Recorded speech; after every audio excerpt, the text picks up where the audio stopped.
New Zealand तो team India toss तो हारी, लेकिन फिर रोहित के ध्रुव के इक्के, कुलदीप जड्डू और वरुण चक्रवर्ती की तिकड़ी ने अपनी लाजवाब बॉलिंग से इस मैच का रुख पलट दिया।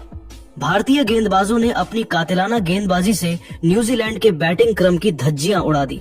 तो दोस्तों दिखाएंगे आपको भारत की कातिलाना गेंदबाजी से लेकर कैसे टीम इंडिया की मुट्ठी में आया यह फाइनल मैच, उसकी पूरी हाईलाइट का वीडियो भी, जिसे देखकर आपकी भी आंखें फटी की फटी रह जाएंगी। तो हमारे साथ लास्ट तक बने रहे। लेकिन उससे पहले आपको क्या लगता है कि कुलदीप, वरुण और जडेजा में कौन सबसे बड़ा मैच विनर अपनी टीम के लिए है? अपनी कीमती राय नीचे कमेंट करके जरूर बताइए दोस्तों। आखिरकार चैंपियंस ट्रॉफी 2025 का सबसे बड़ा फाइनल मुकाबला यहां दुबई के मैदान पर दुनिया की दो सबसे बड़ी टीमों इंडिया और न्यूजीलैंड के बीच बेहद रोमांचक मोड़ पर शुरू हुआ, जहां हजारों लाखों की भीड़ के बीच जब मुकाबले की शुरुआत में टॉस के लिए सिक्का उछाला गया, तब एक बार फिर किस्मत के सितारे न्यूजीलैंड के कप्तान मिशेल सेटनर के चमके और उन्होंने टॉस जीतकर पहले बैटिंग करने का फैसला किया और टीम इंडिया को बॉलिंग के लिए आमंत्रित किया। और 140 करोड़ भारतीयों की उम्मीदों का बोझ अपने कंधों पर उठा रोहित की पलटन इस ट्रॉफी पर कब्जा जमाने के लिए मैदान में कदम रख चुकी थी। न्यूजीलैंड की तरफ से रणों की बरसात करने बिल यंग के साथ रचिन रविंद्र की खतरनाक जोड़ी मैदान में आई थी और पहले ओवर की अंतिम गेंद पर ही यंग ने शमी के खिलाफ चौका मारकर अपनी पारी की धमाकेदार शुरुआत कर दी थी। तो दोस्तों, टीम इंडिया के बहुत जल्द विकेट चटकाने के इरादों पर पानी फेरते हुए रचिन रविंद्र ने तो चौथे ओवर में हार्दिक पांड्या की धज्जियां उड़ाकर रख दी। जी हां, चौथी ही गेंद पर हार्दिक का स्वागत तूफानी छक्के से करने वाले रविंद्र ने पांचवी और छठी गेंद पर एक के बाद एक थप्पड़ की तरह 2 चौके जड़कर हार्दिक के ही नहीं बल्कि 140 करोड़ हिंदुस्तानियों के पसीने छुड़ा दिए थे। जहां न्यूजीलैंड ने इस मैच में विस्फोटक शुरुआत की थी। हार्दिक 5वें ओवर में शमी को निशाना बनाते हुए रविंद्र ने 2 लगातार चौके उनके खिलाफ भी जड़े और भारतीय खेमे में हड़कंप मचा दिया था। ऐसे में उनकी पिटाई से परेशान होकर रोहित बुला लेते हैं अपने ध्रुव के इक्के वरुण चक्रवर्ती को विकेट की तलाश में छठे ही ओवर में।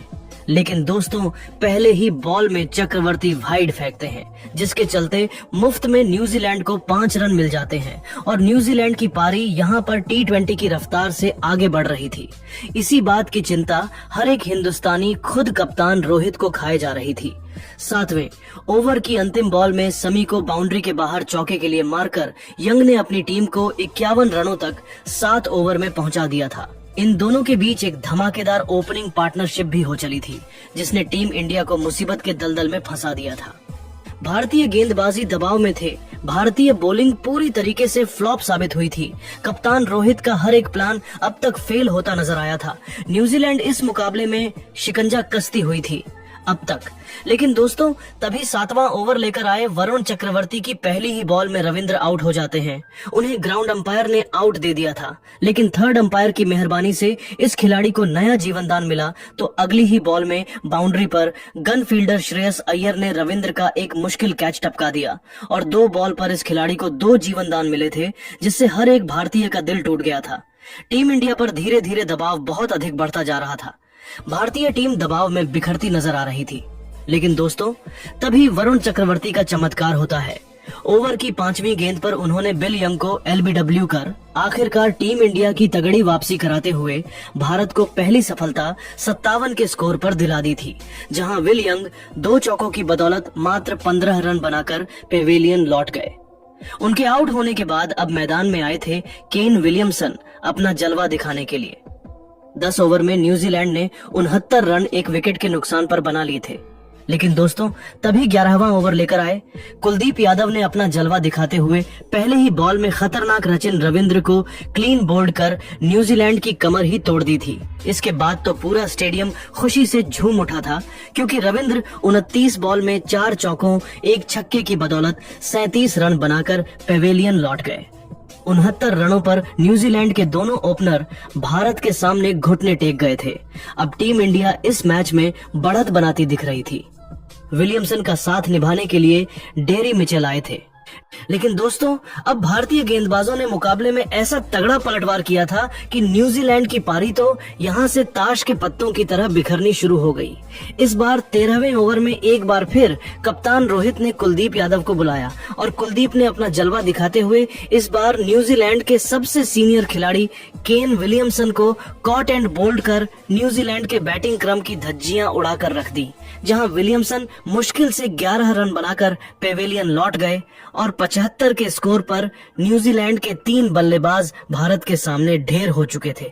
न्यूजीलैंड मुश्किल में नजर आ रही थी। अब मैदान पर अपनी टीम की डूबती नया को पर लगाने डेरिल मिशेल के साथ टॉम लैथम की खतरनाक जोड़ी मैदान में मौजूद थी। 15 ओवर में न्यूजीलैंड ने 83 रन 3 विकेट के नुकसान पर बना लिए थे। यह दोनों बेहद संभाल कर बैटिंग कर रहे थे, क्योंकि उन्हें भी पता था यदि वह आउट हुए तो फिर न्यूजीलैंड को तहस नहस होने से कोई नहीं बचा सकता। बेहद समझकर बैटिंग करते हुए इन दोनों ने 20 ओवर में अपनी टीम को 102 रनों तक पहुंचा दिया था। इन दोनों के बीच एक अच्छी साझेदारी बननी शुरू हो गई थी, लेकिन अभी भी दबाव न्यूजीलैंड पर था। और दोस्तों, बढ़ते दबाव का बखूबी फायदा उठाया इस बार सर रविंद्र जडेजा ने, जिन्होंने 24वें ओवर में एक और बड़ी मछली टॉम लैथम को एलबीडब्ल्यू कर न्यूजीलैंड के खेमे में सन्नाटा ला दिया था। इसी के साथ जहां लैथम 14 रन बनाकर पेवेलियन लौटे तो टीम इंडिया को 108 के स्कोर पर ही चौथी सफलता मिल चुकी थी। अब मिशेल का साथ निभाने के लिए खतरनाक ग्लेन फिलिप्स आए थे। दोस्तों, यह दोनों न्यूजीलैंड की आखिरी उम्मीद थी, यह बात उन्हें भी पता थी, तभी तो यह दोनों कोई गलती नहीं करना चाहते थे। संभाल कर बैटिंग करते हुए इन दोनों ने 35वें ओवर में अक्षर के खिलाफ 2 रन दौड़कर अपनी टीम को 150 रनों के पार पहुंचा दिया। इसी दरमियान 5वीं बॉल में रोहित शर्मा से एक कैच भी छूटा और इसका बखूबी फायदा उठाते हुए इन दोनों ने तो भारतीय टीम की नाक में दम करते हुए 50 रनों की कमाल की साझेदारी को भी अंजाम दे दिया था। लेकिन दोस्तों, तभी एक बार फिर विकेट की तलाश में रोहित बुलाते हैं 38वें ओवर में वरुण को, और इस गेंदबाज ने आते ही इस बार फिलिप्स का शिकार कर आधी कीवी टीम को अपने सामने घुटनों पर ला दिया था, जहां फिलिप्स 34 रन बनाकर पवेलियन चल दिए। उनके आउट होने के बाद मोर्चा संभालने आए थे माइकल ब्रेसवेल, जिन्होंने मिशेल के साथ मिलकर भारतीय गेंदबाजों पर काउंटर अटैक करना शुरू कर दिया था। डेरी मिचेल ने अपनी लाजवाब हाफ सेंचुरी भी ठोक दी थी। यह खिलाड़ी लोन वॉरियर की तरह अकेले मैदान में डटा हुआ था और अब तो इन दोनों ने टीम इंडिया पर सीधा आक्रमण करना शुरू कर दिया। 24वें ओवर में शमी को छक्का मारकर माइकल ब्रेसवेल ने अपनी टीम को 196 रनों तक पहुंचा दिया था और जिस हिसाब से उनकी बैटिंग चल रही थी, लग रहा था न्यूजीलैंड आसानी से 250 रन भी ठोक सकती है।